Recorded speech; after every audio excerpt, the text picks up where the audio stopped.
The summer I was 10, I stood at the edge of the harbour as the morning fog lifted like pale curtains, and the salt came at me in small breaths, a reminder that the world was larger than the lane behind our cottage, and the schoolyard laughter that chased me there. The first light touched the masts, and turned rigging into honeyed lines, and the wooden boards of the quay smelled of tar and sun-warmed pine, of old stories kept in knots and nails.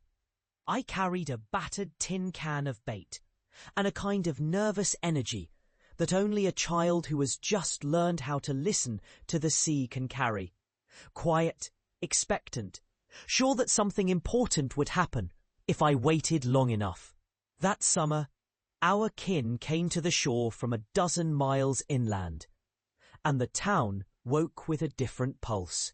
Uncle Marlowe would sit on a crate near the fish stall and talk about tides as if they were old friends who could be. My sister, Lily, who was 2 years older and had already learned the art of being both a helper and a shade of scolding, dragged me along the pier with the stubbornness of someone who will not miss a thing, even if the thing is a solitary rock in the harbour that glinted when the sun found it just so. And Jonas appeared one morning, a boy from the other side of the river, with hands rough from scrubbing nets and a mouth full of jokes that didn't quite reach his eyes. He wore a grin as quick as a sparrow's, and a shirt you could tell had travelled through many washings. He asked me if I wanted to help him string a little boat he'd carved from a lump of driftwood, a thing that looked more like a twig with dreams than a boat, but he said it would float if we believed hard enough. The boat was our project, and the sea our audience. We dragged it along the quay with a rope that smelled of dried salt and the rope-wrapped smell of old promises. We sanded the rough edges with grains from the path by the old lathe house, where the town kept its quiet machinery, and the smell of wood smoke hung in the air like a memory you could almost taste. The boat, once a stubborn block of drift, took on a shape that felt like it could carry a small secret to the heart of the water. Jonas taught me to hold the stick of a makeshift paddle, just so. How to tilt the boat gently when the breeze shifted. The boat grew more confident under our hands, and with it my own fear of failure. I learned how to fiddle with a knot, how to coax something made of wood and hope to float when the wind pushed the river toward the open sea.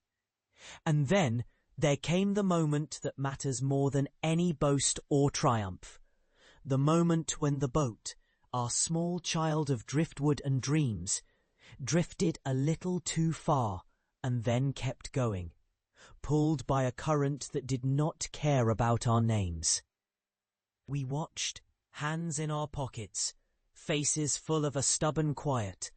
The boat hyphenated away from the two of us, a line drawn between longing and loss. It rode the current as if it had earned the liberty of the water, as if its life would be measured by the miles it could travel, not by the minutes our fingers could hold it back. I stood there with my breath catching in a way that felt almost holy, the world narrowing to the colour of the water and the sound of the rope singing softly where Jonas's fingers trembled on the end. Lily tugged at my sleeve and whispered a dare to run after it, to demand a rescue, but Jonas laid a hand on her arm, quiet and insistent, and said, "If we chase, we forget what the sea is for." And so we did not chase. We stood, me, Lily, Jonas, and the boat that refused to be caged, and watched as the harbour, in its slow mercy, carried the boat farther along the shore, toward a corner where the boats sleep at night and the river widens into something breathless and blue. That is the memory that did not fade, the moment that the lesson did not come with a shout, but with a soft, stubborn understanding that the world is larger than any one of us, and that sometimes the most important thing is to stay near the edge long enough to hear what the sea is saying when it is calm. Jonas did not pretend to be fearless after that, and neither did I. We talked less about boats after that, more about the kind of quiet that happens when you stop to listen to what your hands already know. How to cradle a dream, how to mend a snag in a line, how to wipe a splash of salt from a friend's eye without turning away. The boat still sits in my memory, not as a thing that belonged to me, but as a bakery window showed loaves that smelled of honey and butter, and the market sold jars of peaches the colour of sunset. We packed the Driftwood boat away in a chest beneath the bed, where it has rested all these years. A stubborn little thing that seems to cast a shadow when I tell this story to anyone who will listen. The memory remains not as a trophy, but as a map. The map that shows how a rod of wood, a thread of rope, a splash of salt, and a patient listener can become a life. Jonas did not stay with us in the way a friend might in a child's tale. He moved back to the inland, and I moved into adulthood with responsibilities I hadn't anticipated, with choices that required a different kind of courage. The courage to be gentle, to be steady, to tell the truth with a voice that did not demand applause. In the years that followed, I learned to tell stories rather than threats.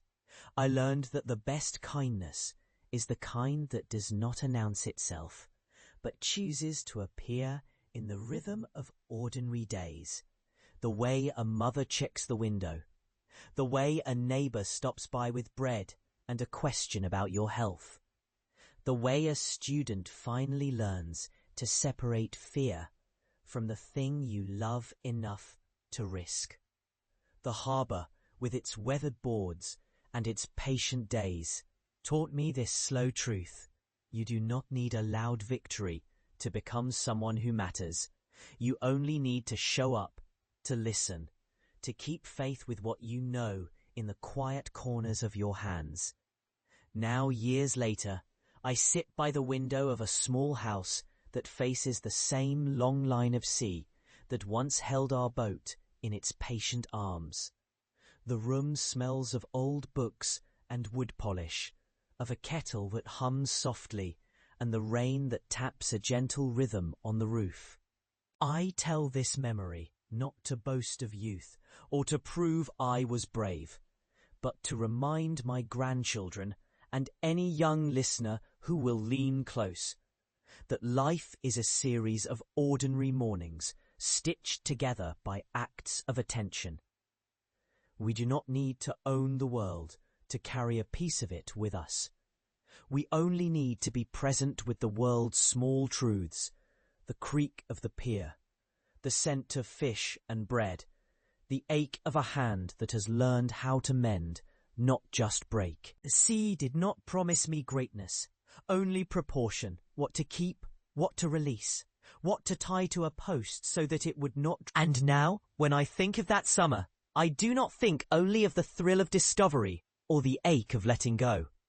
I think of something softer and more enduring, the way a child's curiosity and a grown man's restraint could rise together in one breath, turning into a life of patient devotion to others. If the world grows rough around the edges, I remind myself that it is enough to be a gentle place where people can return time after time to remember who they are and who they wish to become. Time passes, yes, as the tide does, incessant and unrelenting, but meaning, like a shell filled with light, remains when you cradle it gently enough to keep from breaking. And I am grateful for that summer, for the boat that glided away and the lesson that stayed, for the boy with the quick smile and the sturdy hands who taught me to listen, for the harbour that kept us all in its careful circle even when we forgot to look back. I carry it still, the memory of a small child and a small boat. And I have found that to remember well is to live with kindness as a daily breath. The sea holds its own counsel, and so do I. If you listen deeply, you'll hear it in the way the day's light settles on the water, in the way a door closes softly at dusk, in the way a grandmother's hands steady a restless child and teach him to find his own quiet strength. Time will go on beyond the horizon. But the truth I learned that summer remains a quiet, stubborn flame, that ordinary life, kept with care, can endure beyond the years, beyond the storms, beyond the loudness that sometimes asks for our attention. And for that, I am endlessly grateful.